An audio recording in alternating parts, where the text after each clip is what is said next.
Assalamualaikum warahmatullahi wabarakatuh. Apa kabar Ananda para mahasiswa sekalian?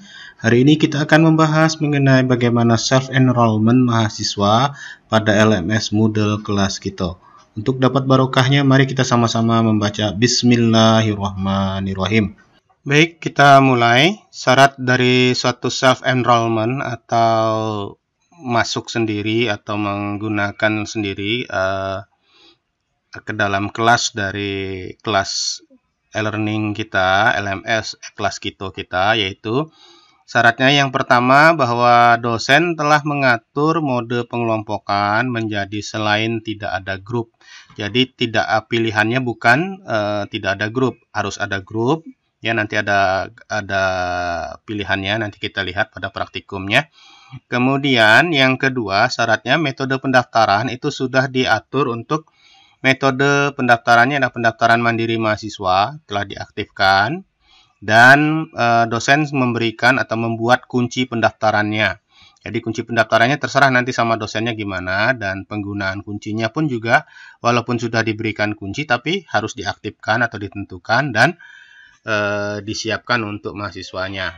Nah, yang terakhir pada mahasiswanya sendiri adalah mahasiswa telah mendaftar. Jadi sudah mendaftar dulu, kemudian baru menggunakan kunci enroll-nya untuk masuk ke kelas yang diinginkan. Baik, kita praktekkan.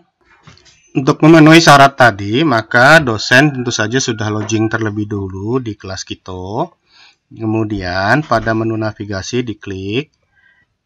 Nah, pilih kelas yang akan diatur self-enrollment mahasiswanya. Contoh saya mengambil di kelas dasar pemrograman web 42, kelas 42.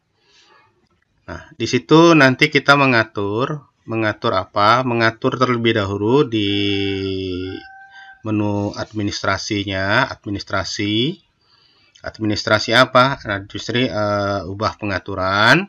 Nah, di sana kita buat mengaktifasi ya ini. Ada di situ ubah pengaturan di sini. Setelah masuk di ubah pengaturan kursus, jadi kita ubah apa? Pertama yang kita ubah adalah di bagian bawah ini ada kelompok-kelompok, kita buka. Nah, di sini mode pengelompokannya bukan tidak ada grup, tapi kita pilih salah satu ya, memisahkan kelompok-kelompok atau kelompok yang terlihat ya. Nah, saya pilih sebaiknya memisahkan kelompok-kelompok. Kenapa memisahkan kelompok-kelompok? Kemungkinan mata kuliah ini nanti ada beberapa kelompok ya, jadi ada beberapa kelompok ya. Baik kalau misalnya pun dalam satu kelas itu kita bagi beberapa kelompok, ataupun juga mungkin pengelompokannya adalah pengelompokan dalam kelas, jadi rombongan belajar ya. Nah, karena mungkin jadi diberikan akun cuma satu mata kuliah, tapi sementara kelasnya ada banyak ya. Ini bisa dilakukan demikian. Kalaupun misalnya satu kelas, maka dosen pun juga bisa mengelompok-kelompokkannya ya atas beberapa kelompok dari mahasiswanya ya. Nah, kenapa juga demikian? Ya, misalnya karena mata kuliahnya nanti di semester depan juga ada. Nah, maka mahasiswa yang semester ini ya nanti dikelompokkan di semester ini, semester depan dikelompokkan semester depan. Maka ini mode pengelompokannya kita pilih ini ya. Tidak usah dipaksa mode kelompok paksanya, default groupingnya juga nggak usah. Kalau sudah tinggal disimpan dan tampilkan. Setelah simpan dan tampilkan, maka selanjutnya adalah masih di menu administrasi kursus, kita masuk ke menu pengguna, administrasi pengguna, kemudian di situ dipilih metode pendaftaran ya, metode pendaftaran. Pada metode pendaftaran yang diaktifasi adalah pertama yaitu pendaftaran mandiri mahasiswanya. Jadi pendaftaran mandiri mahasiswanya ini diubah dari nonaktif menjadi aktif. Jadi gambar matanya hidup ya, nampak ya. Ini gambar matanya nampak. Jangan tertutup kayak begini. Ya, kalau tertutup kayak begini berarti tidak diizinkan, dinonaktifkan, maka dia harus diaktifkan. Jadi sehingga gambar matanya menjadi nampak ya. Nah, setelah diaktifkan, kita belum selesai sampai di sana. Setelah diaktifkan, jadi gambarnya nggak kayak begini ya, gambar matanya tidak dicoret. Diaktifkan. Nah, setelah diaktifkan, maka kita pindah ke sini, ke bagian ubah. Nah, ubah pendaftaran mandirinya. Pada pengubahan pendaftaran mandiri, masukkan kuncinya pada kunci pendaftarkan. Ini yang pertama kita atur adalah izin pendaftaran. Ini yang telah ada.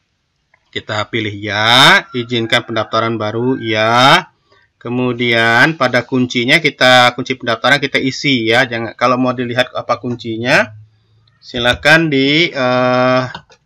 tampilkan matanya. Contohnya ini ya, ini kunci ke kelas saya ya, untuk 2002.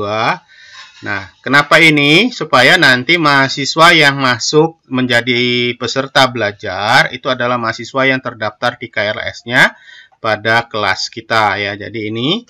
Kemudian gunakan kunci untuk pendaftaran grup. Ini kita jawab juga ya. Penetapan peranan bawaan ini adalah mahasiswa ya. Oke. Kemudian tidak ada lagi yang diatur kecuali nanti mau dibatasi masanya. Tapi ini terserah sama Bapak Ibu semua ya. Oke. Nah, kalau sudah jangan lupa disimpan perubahan ya, simpan perubahan, dan kunci tadi diinformasikan ke mahasiswa melalui WA ya. Itu syarat-syarat awal yang dilakukan oleh dosen. Nah, sekarang kita masuk ke sisi mahasiswa ya, sehingga mendapatkan data, yaitu data apa? Data enrollment key pada mata kuliah yang akan Ananda ambil di kelas Kito atau di e-learning UMB CID. Ini contohnya di sini saya sudah membagikan kepada para mahasiswa saya dalam grup dasar pemrograman web kelas 42. Di sini ada enrollment key WP 06 sekian. Ini nanti akan digunakan untuk masuk ke kelas Kito. Oke, ini kita copy atau kita catat. Kemudian tahap berikutnya adalah kunjungi alamat elearning.umb.ac.id, lalu kita login. Kemudian masukkan NPM Anda atau username-nya pada waktu daftar, masukin passwordnya. Kemudian buka, pilih di sini boleh fakultasnya, cari fakultasnya. Kemudian buka program studinya, buka semesternya. Cari mata kuliah tadi yang mau dimasukin. Tadi ada di view more. Kalau tidak ada di yang tampil, ada di sini mungkin ya. Part 2. Oh, kelewatan ya. Iya, mana ya? Nah, ini dia dasar pemrograman web part 2. Oke, alhamdulillah kita sudah masuk ke halaman dari pendaftaran mata kuliahnya. Nah, kalau kayak begini, maka artinya bahwa dosen sudah memenuhi persyaratan untuk self-enrollment bagi mahasiswa. Jadi kalau belum ada, nggak ada kayak begini. Oke, ini contohnya. Contohnya yang di dasar pemrograman web 43. Nah, ini belum ada, belum di-set sama Pak Sandi bahwa mahasiswanya bisa mengenroll sendiri ya. Jadi repot Pak Sandinya nanti ya, karena satu-satu mahasiswanya harus di-enroll sendiri-sendiri. Oke, ini contohnya. Baik, kita kembali ke tadi, ke dasar pemrograman 42. Nah, kemudian kita masukkan enrollment key yang sudah diberikan oleh dosennya. Kalau sudah, tinggal enroll me. Iya, kalau benar, maka enrollment key-nya benar, maka Anda sudah terdaftar di mata kuliahnya dan bisa lihat dan ikut perkuliahannya mulai dari topik 1, topik 2, dan seterusnya. Demikian self-enrollment dari kelas Kito atau Moodle pada umumnya, bahwa dengan aman sekali bila kita membuat enrollment seperti ini. Tidak sembarang orang bisa masuk ke dalam kelas kita, dan enrollment key bisa diganti suatu saat ya.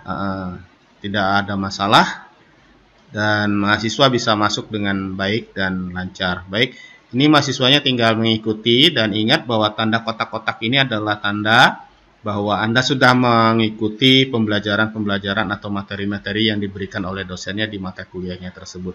Dan progres Anda bisa dilihat di sini. Oke, kemudian nanti kalau mau melihat nilai, bisa lihat di nilai di bawahnya ya, ada nilai ya, dan sebagainya, ada di grade ya. Nah, kemudian Yang penting jangan memencet unenroll me. Unenroll me berarti keluar dari mata kuliahnya ya, kecuali kalau Anda salah masuk ya. Oke, lebih kurang saya mohon maaf, mudah-mudahan bermanfaat pembelajaran di video ini. Kalau ada pertanyaan silakan komen, dan kalau Anda suka silakan di like, kalau tidak suka ya apa boleh buat, silakan di dislike dan kasih komentar apa yang tidak sukanya supaya bisa saya perbaiki.